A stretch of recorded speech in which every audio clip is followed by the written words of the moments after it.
nos va a responder por medio de tres. Si puede dar clic al siguiente. Gracias. Vamos a ver que ese pasaje nos va a llamar a tres cosas. Nos llama, en primer lugar, a acercarnos confiadamente a Dios, a ver la fidelidad de Dios. Y después de ver a Dios, de acercarnos a Dios, ver la fidelidad de Dios, nos llama a ver a nuestros hermanos y a cultivar una comunidad de apoyo y edificación mutua en la fe. Así que vamos a dar lectura, ahora sí, a estos versículos. Si ya están ahí en Hebreos, capítulo 10, vamos a leer de 19 a 25. Y orar y entrar en la exposición. Dice así la palabra de Dios: entonces, hermanos, puesto que tenemos confianza para entrar al lugar santísimo por la sangre de Jesús, por un camino nuevo y vivo que Él inauguró para nosotros por medio del velo, es decir, su carne. Y puesto que tenemos un gran sacerdote sobre la casa de Dios, acerquémonos con corazón sincero, en plena certidumbre de fe, teniendo nuestro corazón purificado de mala conciencia y nuestro cuerpo lavado con agua pura. Mantengamos firme la profesión de nuestra esperanza sin vacilar, porque fiel es aquel que prometió. Y consideremos cómo estimularnos unos a otros al amor y a las buenas obras, no dejando de congregarnos como algunos tienen por costumbre, sino exhortándonos unos a otros, y mucho más al ver que el día se acerca. Padre, esta es tu palabra, y no hay otra palabra en todo el universo como la tuya. Padre, pido que utilices tu palabra en estos momentos para redarguirnos, para confrontarnos y para consolarnos y animarnos y haznos amar más a Cristo. Eso lo pedimos en el nombre de Cristo. Amén. Amén. En primer lugar, vamos a ir al primer punto. El siguiente. Puedes entrar. Ese es el primer punto. Tenemos una invitación en ese texto a entrar, a acercarnos. Eso lo vemos en los primeros 4 versículos de 19, 3 versículos de 4, de 19 a 22. Para el pueblo de Israel, bajo el antiguo pacto, si no sabes a qué se refiere el antiguo pacto es la ley que Dios estableció con el pueblo de Israel, su pueblo en el Antiguo Testamento. El lugar santísimo que nuestro texto menciona, si vieron esa palabra o esa frase, el lugar santísimo, ese lugar fue un lugar inaccesible para todo el pueblo de Dios, menos una persona. Nadie pudo entrar al lugar santísimo menos una persona, porque ese lugar representaba la morada de la misma presencia de Dios en medio de su pueblo Israel. Y entonces, dividiendo ese lugar santo y puro, el lugar santísimo del mundo y las personas afuera, había un velo que simbólicamente separaba a Dios de los que habían sido contaminados y hechos impuros por sus pecados, ¿verdad? Por la contaminación de la inmundicia del mundo y el pecado. Eso le separaba a Dios santo y puro de ese pecado y contaminación. Entonces, todos los demás afuera eran indignos de entrar y estar en la presencia de Dios. No podían entrar. Y solo un día del año, y eso siguiendo cuidadosamente, muy cuidadosamente, estipulaciones muy precisas, pudo entrar en el lugar santísimo el sumo sacerdote. Y él tenía que hacer varios ritos para purificarse a sí mismo. Tardaba varias horas de lavamientos y cambios de ropa. Solo después de eso pudo entrar el sumo sacerdote con la sangre de un macho cabrío. Y con la sangre de ese animal y rociando la sangre del macho cabrío en el propiciatorio. El propiciatorio era como un mueble ahí dentro del lugar santísimo que representaba el trono de la misericordia de Dios. Ese sumo sacerdote entraba, rociaba la sangre y así obtenía la misericordia y el perdón de Dios para el pueblo.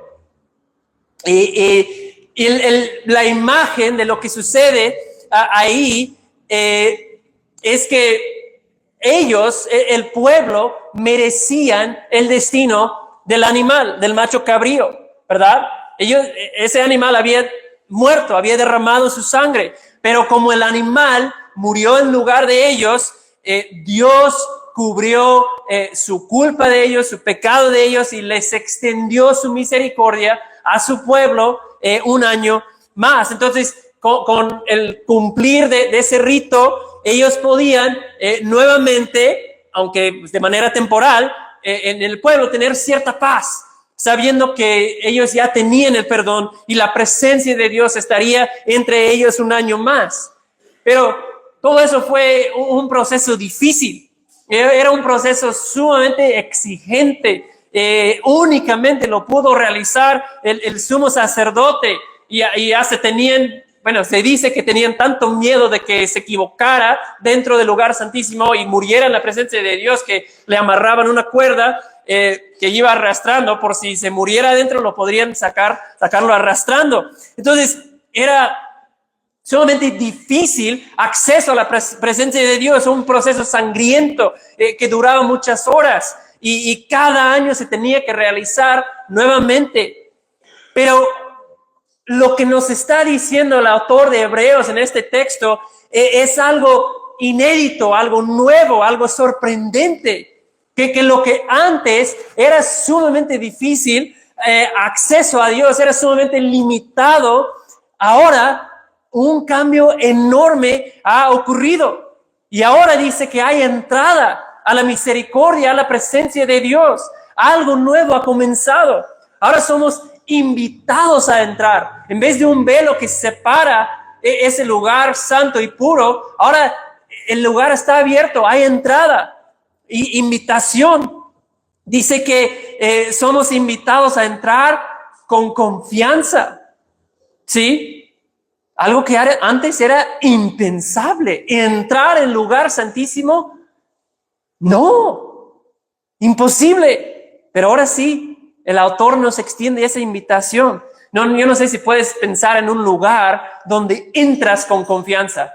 Yo recuerdo de niño ver cómo entraba mi tío a la casa de mis abuelos. A veces yo pasaba 1 o 2 semanas con mis abuelos en el verano y yo veía cómo entraba mi tío. Y él había vivido con ellos hace sus 30 años, creo, y trabajaba en el negocio de mi abuelo. Y aunque en ese tiempo que yo recuerdo ya no vivía ahí, tenía su propia casa, pues seguía trabajando ahí al lado de su casa. Y mi tío, cuando le daba hambre o sueño, pues entraba con toda libertad a la casa, al almacén de comida, al refrigerador, agarraba lo que había, sin pena, sin duda alguna, se echaba su siesta en el sofá. Lo consideraba su casa y entraba con una confianza total. Seguramente tú también tienes esos lugares donde tú entras con confianza. Ni lo piensas 2 veces. Puedes entrar a la hora que sea, sin aviso, con una confianza total. Y eso es lo que el autor de Hebreos nos está diciendo que nosotros tenemos. Tenemos esa clase de entrada con confianza a la presencia de Dios, al lugar santísimo, a la misericordia de Dios. Pero ¿qué cambió? ¿Qué sucedió? Porque para que lo que antes era restringida, limitada, acceso sumamente difícil, que ahora el autor nos dice que tenemos entrada. ¿Qué sucedió? Bueno, el autor nos dice que hay nueva sangre que ha sido ofrecida. Y lo que la sangre de toros y machos cabríos sacrificados lograba solo difícil y parcial y temporalmente ahora ha sido logrado por medio de la sangre de Jesucristo. Con la venida de Jesús, el sistema antiguo de sacrificios y sacerdotes ya ha sido quitado todo eso. Y ahora nuestro pecado ha sido perdonado para siempre por la sangre y sacrificio de Jesús. Nueva sangre ha sido ofrecida. Y Jesús y su obra es ese camino nuevo que nos da acceso pleno a la presencia de Dios. En febrero, ¿se acuerdan? Del año pasado, inauguraron, ¿verdad? El nuevo camino a la costa, ¿verdad? Abrieron esa carretera y ¿qué pasó? Pues un recorrido que anteriormente fue difícil, peligroso, largo, todos se mareaban en el viaje, pues ahora es rápido, ahora es fácil. Para quienes hacen regularmente ese viaje, pues les cambia la vida para esas personas, ¿verdad? Es un viaje totalmente diferente ahora. Y es lo que tenemos que ver, hermanos, que el nuevo camino a través de Jesús que Él abrió por medio de su sangre es nuestro para transitar libremente. No hay casetas. Es un camino libre para nosotros transitar y entrar en cualquier momento. Si estás en Cristo, dice el texto, Él te ha lavado. Él ha purificado tu corazón, dice el texto también, para que puedas entrar. Antes eras indigno, inmundo, pero en Cristo somos lavados y purificados y podemos entrar, y no solo entrar, vivir ahí en la presencia de Dios. No solo eso, el texto nos dice que su obra de ese sacerdote a favor nuestro continúa siempre. Su sacerdocio, su intercesión a favor nuestro está disponible para nosotros en todo momento. Eso nos dice versículo 21. 21 dice, y puesto que tenemos un gran sacerdote sobre la casa de Dios, acerquémonos. ¿Sí? Entonces, lo que el autor quiere comunicarnos es que si todavía hubiera alguna duda, alguna reserva, algún temor al entrar en la presencia de Dios, la persona por cuya obra y cuyo mérito podemos entrar, está ahí. Él está ahí. Es como si un miembro del gabinete del presidente de los Estados Unidos te invitara y te consiguiera acceso a la Casa Blanca, ¿verdad? Y hasta poder pasar y ver la oficina oval donde despacha el presidente. Y no solo te da acceso, sino que él está ahí, te recibe en el estacionamiento y ese miembro del gabinete te acompaña en todo el tour. Pues, ¿qué vas a sentir? No te vas a preocupar de nada. No vas a sentir, híjole, no sé lo que me va a decir una guardia o un personal de seguridad. ¿Por qué? Porque la persona con autoridad en ese lugar está contigo, ¿sí? Está contigo en todo momento. Y eso es lo que tenemos. Un sacerdote obrando a nuestro favor en todo momento sobre la casa de Dios.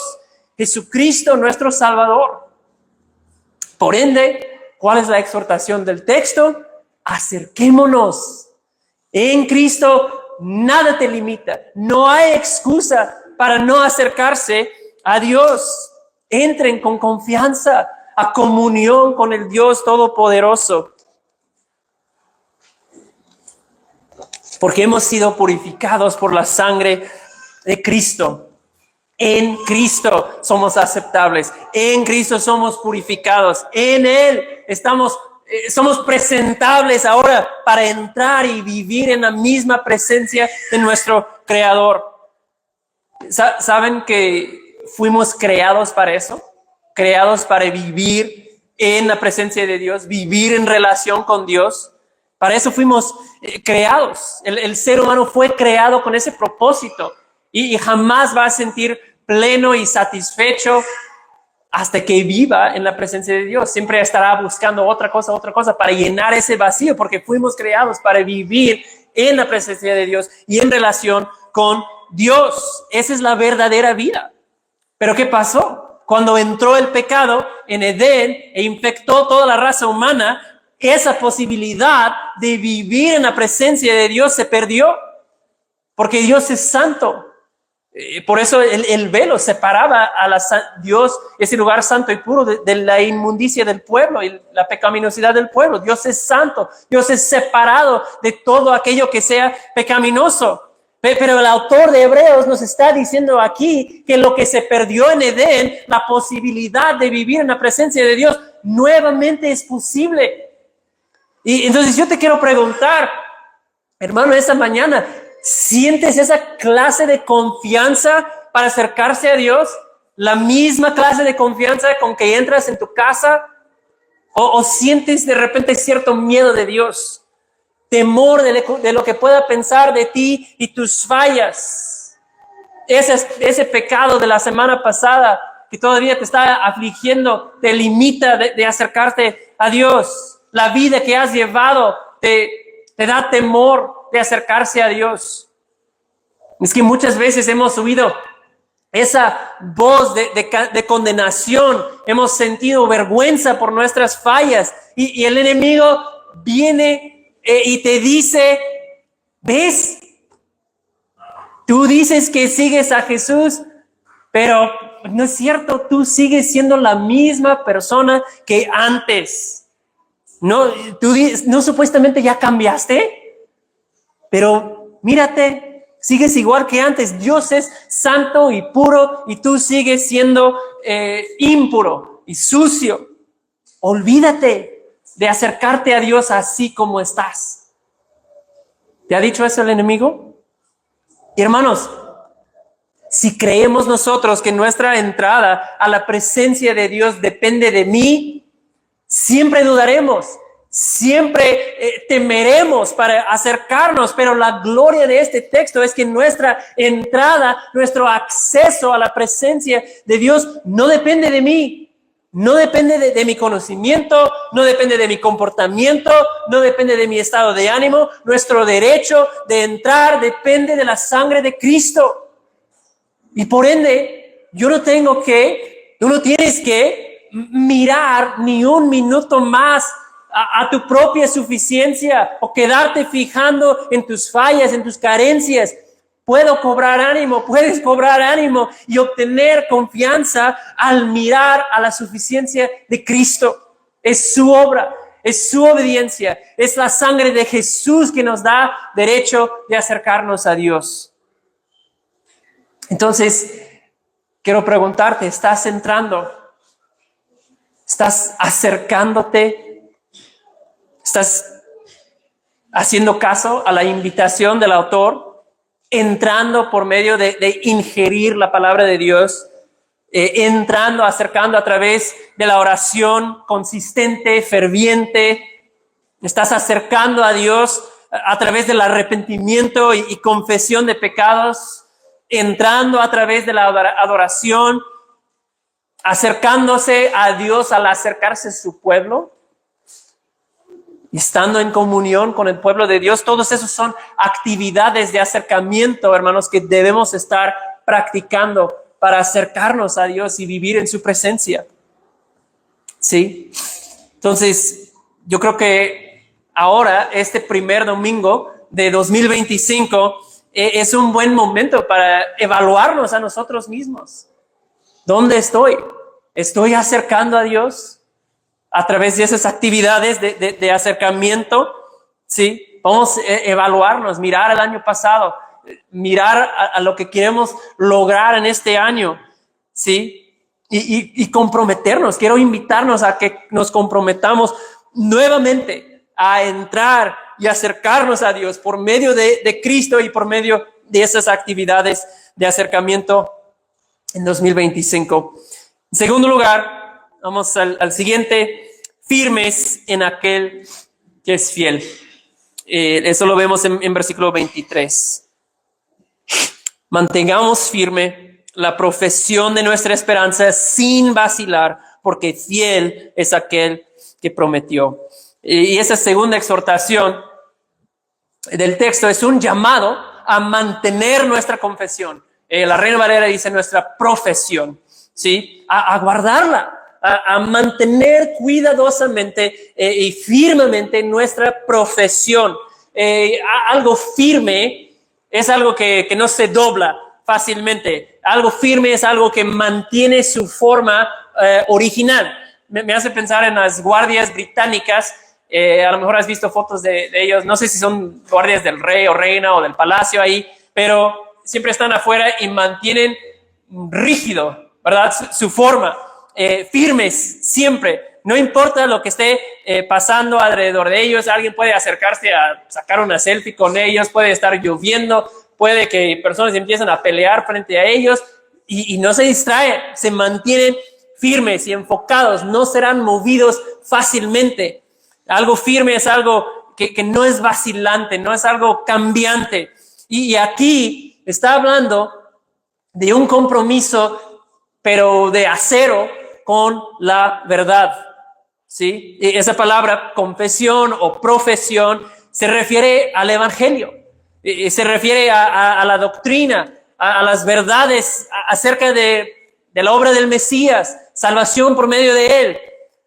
Todas esas verdades centrales de la fe cristiana que nos enseña la palabra de Dios. ¿Sí? También del versículo nos dice que es una confesión de esperanza, que también es algo firme en el Nuevo Testamento, ¿verdad? La esperanza en el Nuevo Testamento no es espero que no llueva mañana en mi fiesta. Esperanza en el Nuevo Testamento es algo firme, es algo que no tiene incertidumbre, ¿sí? Entonces podemos mantenernos, dice 23, de esta manera firmes en nuestra profesión de la verdad, del evangelio, incluso en dificultades, incluso en un mundo hostil. ¿Por qué? Porque otra vez no depende de nuestra firmeza, no depende de nuestra fidelidad, depende de la fidelidad del que prometió. Eso dice el versículo 23, porque fiel es aquel que prometió. Y si diéramos una vuelta a la página, o a lo mejor está en la misma página, al capítulo 11 de tu Biblia, ¿qué veríamos ahí? Veríamos muchas historias de muchas personas que se destacan por la grandeza y fortaleza de su fe en Dios, ¿verdad? Hebreos 11. Pero cada historia de fe que se menciona ahí, se registra ahí, a fin de cuentas, porque esas personas confiaban en la fidelidad de Dios. Ellos confiaban en un Dios fiel a sus promesas. Entonces, amigos, hermanos, vamos a estar seguros en esta mañana que viene probablemente en 2025, incluso a nuestras vidas, circunstancias que van a sacudir de alguna manera lo que creemos. Van a amenazar de cierta manera nuestra profesión de la verdad. Entonces, es que el enemigo está trabajando de manera constante para hacer que dudemos de la verdad de la palabra de Dios. ¿Saben eso? Él quiere que empieces a dudar lo que Dios ha dicho, que lo cuestiones. Él está trabajando constantemente para lograr eso. ¿Sí? Y si la verdad de la palabra de Dios, del evangelio, siempre ha estado bajo ataque, hoy lo está más que nunca. ¿Sí? Hoy en muchos lados la verdad se ha reducido a cualquier cosa que para ti sea cierto, ¿verdad? Ustedes han oído eso, si los que han ido a la universidad han oído esas ideas, ¿verdad? Tú tienes tu verdad y yo tengo la mía. Se llama el relativismo, ¿verdad? Ya no hay verdades absolutas. Es arrogante decir que tú tienes la verdad y el otro no. Todos pueden tener su verdad, ¿sí? Ese es un ataque en contra de la palabra de Dios, ¿sí? Estamos en una era en que hemos visto a muchas personas ir poco a poco cediendo la verdad, diluyéndola para que sea menos ofensiva, más suave, más flexible.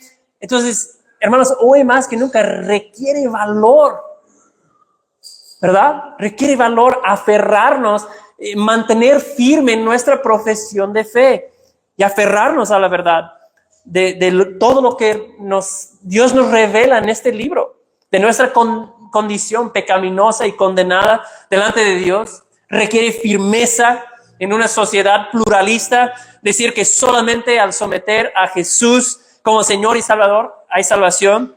De decir, como dijo Pablo a Timoteo, que hay un solo Dios y un solo mediador entre Dios y los hombres, Jesucristo, hombre, un solo Dios y un solo mediador. Esas son verdades no populares hoy en día. Entonces, hermanos, yo creo que necesitamos escuchar, volver a escuchar esta advertencia y saber que hay un ataque frontal contra nosotros, contra tu vida, un ataque frontal contra lo que nosotros creemos, contra la profesión, la confesión de nuestra fe, ¿sí? Y tenemos que mantenernos firmes, esa es la exhortación, porque el evangelio y la esperanza que tenemos en Jesús no pueden ser sustituidas por ninguna otra cosa. Todo lo demás es falso, todo lo demás es un engaño. Por eso debemos mantenernos firmes al fijar nuestra esperanza en las promesas y fidelidad de Dios. Solo así podemos mantenernos fieles en este año 2025. Y en tercer lugar, versículos 24 y 25, somos llamados a la ayuda mutua en la familia de fe. Llamados a la ayuda mutua en la familia de fe. Esa es la tercera exhortación del texto. Y de igual manera forma parte de lo anterior, de nuestra perseverancia, de mantenernos firmes en la fe.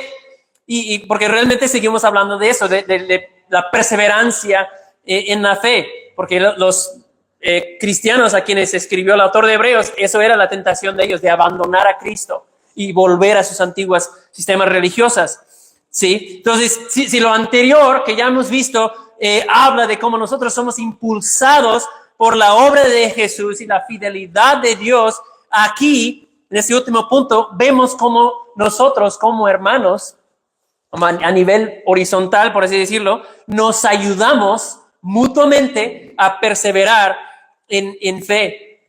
Y el texto, en primer lugar, nos llama a considerar nuestros hermanos. ¿Vieron ese verbo ahí? Considerar nuestros hermanos.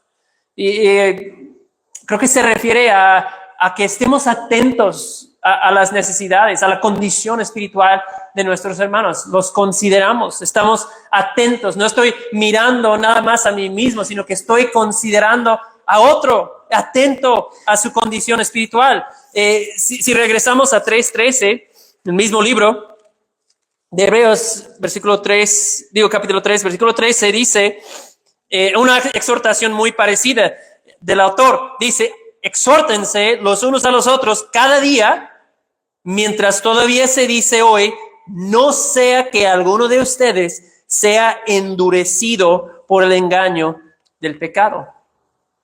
¿Sí? Hay una posibilidad de ser endurecidos por el engaño del pecado. Él está escribiendo a cristianos. Eso es posible para mí y para ti, ser endurecido. Y la exhortación es que nosotros tenemos que considerarnos unos a otros, estar atentos a la condición espiritual. Entonces, el texto nos está exhortando, nos está instruyendo acerca de la importancia de la intencional presencia de mis hermanos y hermanas en mi vida, ¿sí? Como algo que Dios ha provisto, que me guarda, que me ayuda, que me protege contra lo terriblemente engañoso que es el pecado, ¿sí? Entonces tenemos que, hermanos, protegernos unos a otros del efecto corrosivo del pecado. ¿Entienden? Nosotros como islas aislados es destrucción segura. No sobreviviremos solos. En ese sentido, la iglesia es como un ejército, ¿no? Nos animamos, nos fortalecemos en la batalla. Estamos para el otro. Cuando uno se cae, lo levantamos.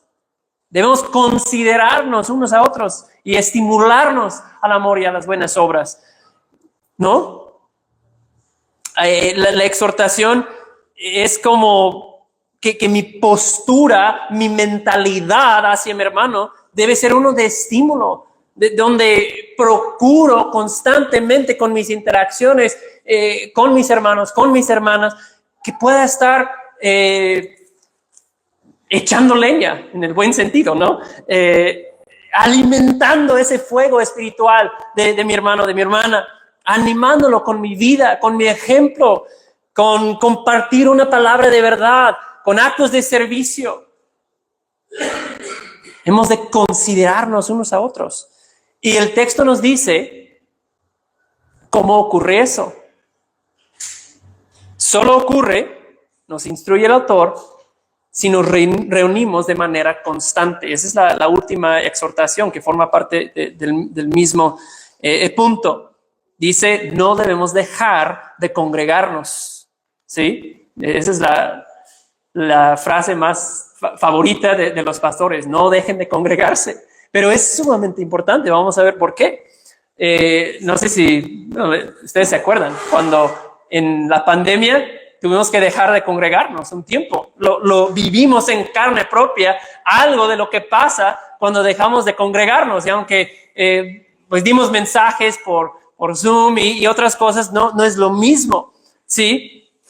Que aprendimos que es por algo, que el Espíritu Santo aquí no dijo, no dejen de comer juntos, no dejen de visitarse, no dejen de ser amigos, cosas que son importantes, ¿verdad?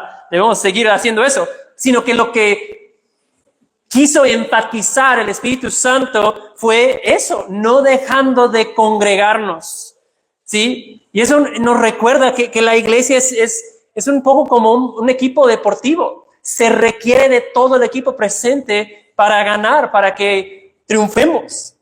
Si has leído El Señor de los Anillos, los libros, ¿cuántos han leído los libros? 1, 2, 3. Uy, muy poco. ¿Cuántos han visto las películas? Ya casi todos. Sí. Pues saben, ¿verdad? Que el personaje central, se puede decir, es Frodo, ¿verdad? Frodo es el hobbit encargado de llevar el anillo, ese anillo que es como la fuente de maldad, ese anillo de poder, a que sea lanzada y destruida en los fuegos del monte de destino. Y Frodo, si has leído o visto esas películas, solo llega a cumplir ese difícil, sumamente peligrosa misión. ¿Por qué? Porque su amigo Sam permanece a su lado en toda la travesía. Sam nunca le abandona a Frodo por los peligros que sean, por el desánimo. Sam está ahí, siempre está presente con Frodo. No deja a Sam de estimular a su amigo, de animarlo, de ayudarlo en esa trayectoria. Hermanos, tal como Frodo no hubiera llegado al monte de destino para destruir ese anillo de maldad sin su amigo Sam presente y a su lado, puede que yo no me mantenga firme y que yo no llegue al reino de Dios sin mis hermanos fielmente a mi lado. Día tras día, semana tras semana en mi vida, presentes. Esa es la exhortación, no dejando de congregarse, no dejando de estar presentes en la vida de nuestros hermanos. ¿Sí? Entonces espero que puedan ver que de esa magnitud es la importancia de congregarnos, de estar presente con el pueblo de Dios. No solo es dañino para mí dejar de congregarme o faltar ligeramente muchas reuniones. Yo daño y yo perjudico, tú dañas y tú perjudicas la salud espiritual de tus hermanos cuando no estemos presentes. De esa importancia es. Entonces, esta enseñanza y esta exhortación nos debería motivar, hermanos, a estar, a amar, a servir, a dar a nuestro tiempo, a animar, a exhortar a nuestros hermanos incansablemente. Y yo oro de corazón que podamos recibir la exhortación de nuestro Dios a través de su palabra y ser muy intencionales en llevarlo a la práctica en 2025.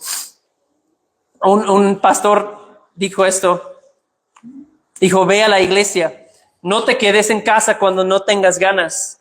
Y si no te dan ganas de ir por la excusa que sea, no importa, ve sin ganas. En el encuentro con Dios, en la congregación, encontrarás razón suficiente para arrepentirte de tu apatía y exaltar con ganas al que merece toda tu adoración.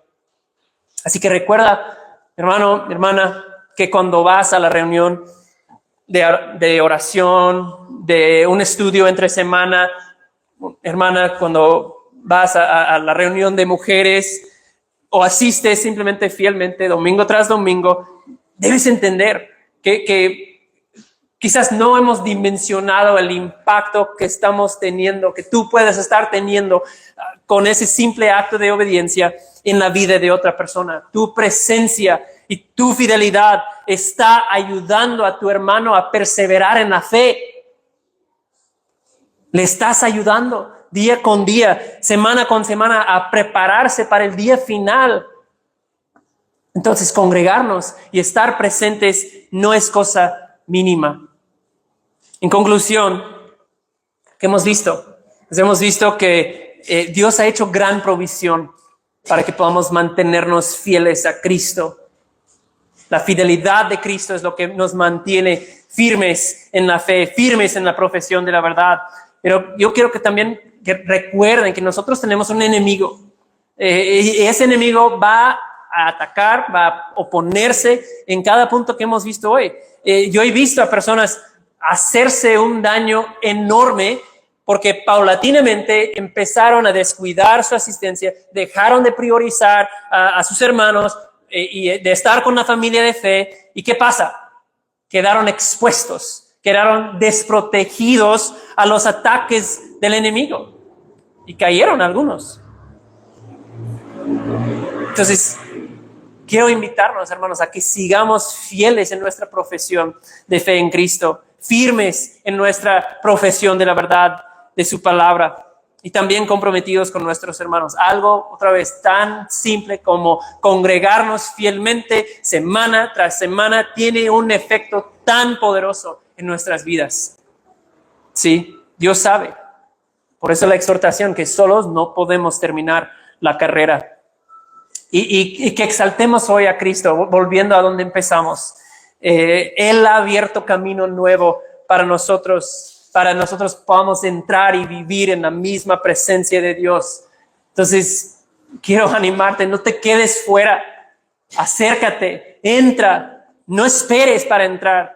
Acércate confiadamente, no desaproveches lo que la sangre de Cristo ha logrado. Solo entrando y estando cerca a nuestro Dios podemos perseverar, podemos llegar a la meta final. Tenemos que obedecer las exhortaciones de este pasaje.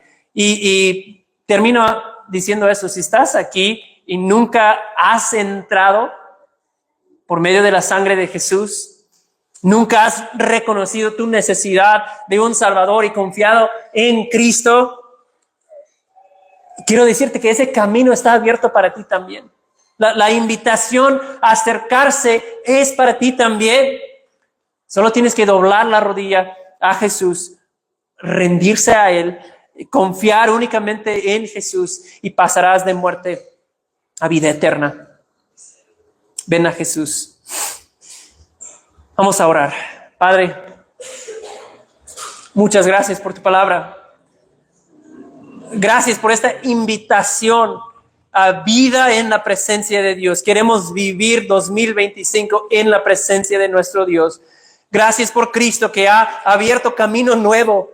Gracias que a pesar de nuestro pecado y rebelión nos invitas y nos permites acercarnos a ti. Y que para que podamos tener nuestro pecado perdonado, ser limpiados y purificados y conocer a Dios y vivir en relación con Él y conocer la paz y el gozo que solo tú das. Gracias, Señor. Padre, yo te doy gracias por lo que estás haciendo en Comunidad Gracia Redentora. Padre, pido que sigas, Señor, en 2025 obrando en nuestros corazones para que podamos ver cada día nuestra necesidad de ti, ver tu amor, Señor, en la abundante provisión de tu Hijo Jesucristo. Bendice, Señor, de manera especial a cada persona en este lugar para que podamos contar con tu favor y tu poder para vivir este año nuevo alineado con tus propósitos y tu voluntad. Te lo pedimos en el nombre de nuestro Señor y Salvador Jesucristo. Amén. Amén.